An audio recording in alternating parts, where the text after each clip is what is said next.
नमस्कार, बहुत बहुत स्वागत है आपका। चीन अपनी सीमा की तरफ लगातार इक्विपमेंट्स को बढ़ाता चला जा रहा है। उसके सैनिक भी वहां पर हैं जो कि 3 महीने की ड्यूटी करते हैं, उसके बाद सैनिक चेंज हो जाते हैं, फिर नए सैनिक आ जाते हैं। लेकिन इनके साथ साथ चीन कोशिश कर रहा है कि ज्यादा से ज्यादा आर्म्स एंड एम्यूनेशन वहां पर एकत्रित कर लिया जाए।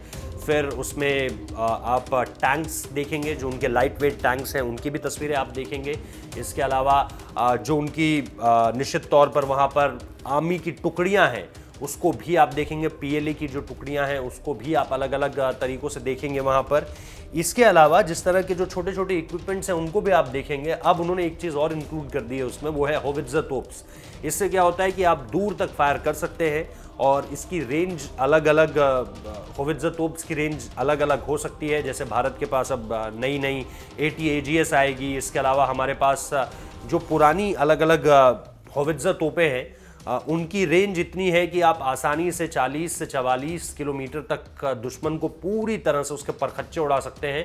और इसका एक जो उदाहरण है वो हमने करगिल में भी देखा था, जिसमें बोफोर्स जो है वो गेम चेंजर साबित हुई थी। बोफोर्स ने जैसे ही मैदान में एंट्री ली, पाकिस्तान को समझ नहीं आया कि अब बचना कैसे है, क्योंकि बोफोर्स ने ज़मीन से ही चोटियों तक जो है पाकिस्तान के बंकर्स को पूरी तरह से नेस्तो नाबूद कर दिया था।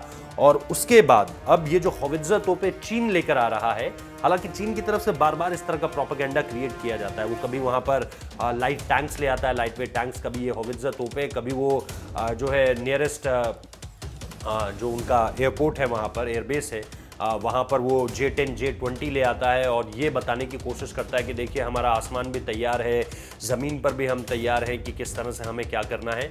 और वो तिब्बत के इलाकों पर भी कोशिश ये कर रहा है कि वहाँ पर भी रेलगाड़ियों की जो आवाजाही है उसे किस तरह से शुरू किया जाए ताकि रेलवे लाइन वहाँ पर बिछाई जा सके। तो बहुत कुछ चीन इस वक्त प्रयास कर रहा है, लेकिन उसे ये नहीं भूलना चाहिए कि भारत भी लगातार पिछले साल से ही, जब से ये सारा का सारा स्टैंड ऑफ शुरू हुआ है, उसके बाद से 9 दौर की बैठकें हमारी हो चुकी हैं कॉर्प्स कमांडर लेवल पे, और उसके बाद से भारत की भी तैयारियां कम नहीं है। हमने भी चाहे रफाल हो, रफाल के अलावा हमने भी चाहे हमारा भीष्म टैंक हो, वो तक वहां पर हमने तैनात किया हुआ है और आर्मी की टुकड़ियां तो हमारी है ही वहां पर अलग अलग। बहुत बहुत शुक्रिया इस वीडियो को देखने के लिए।